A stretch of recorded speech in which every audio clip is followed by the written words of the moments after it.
John 7:7. Non potest mundus odisse vos, me autem audit, qui ego testimonium perhibeo de illo qui opere mala sunt. The world is not able to hate you all, but it hates me, since I bear witness concerning it, namely, that its works are evil.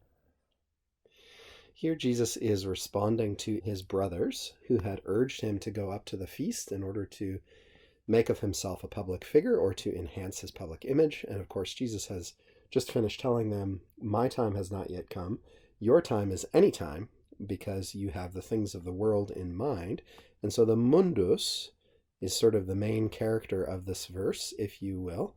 And it is the subject of potest and also audit. And it is what is being referred to by illo and by eius as well. Mundus here, by the way, is equivalent to Greek cosmos, world, or universe in some contexts. Here, world is most appropriate. And we want to remark first probably on this verb, odisse. You'll find this in the dictionary under odi and odisse as its infinitive.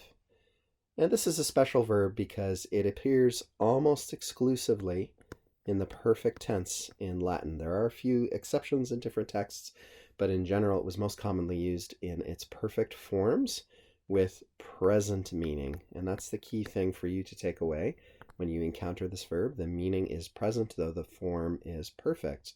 We also see that with audit in the second part of this verse.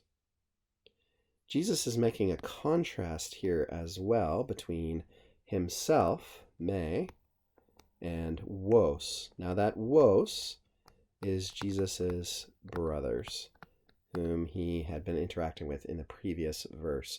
So in contrast to them, he says, the world does hate me. Why? Cur quam abrem, quade causa, quia ego testimonium perhibeo. That is to say, in Greek, marturo, that is, I testify, I bear witness. Now, this Latin phrase is a perfectly precise idiom to represent that Greek idea. And this is indeed legal language, right? As though he were bearing witness in a court.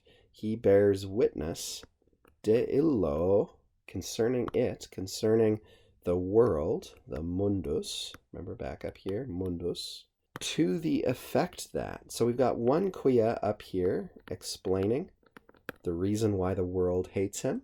And then we've got another quia introducing a clause which gives the substance of his testimony. As a matter of fact, we can think of this following clause as the testimony itself. I bear witness, I give testimony that opereus mala sunt, that its works, that is the world's works. So again, we're going back to mundus here. The world's works are evil. Now, it's worth remembering that opus, operis, is a neuter third declension noun, and one whose stem in the nominative and then in the oblique cases is so different that you might forget that opera actually comes from nominative opus,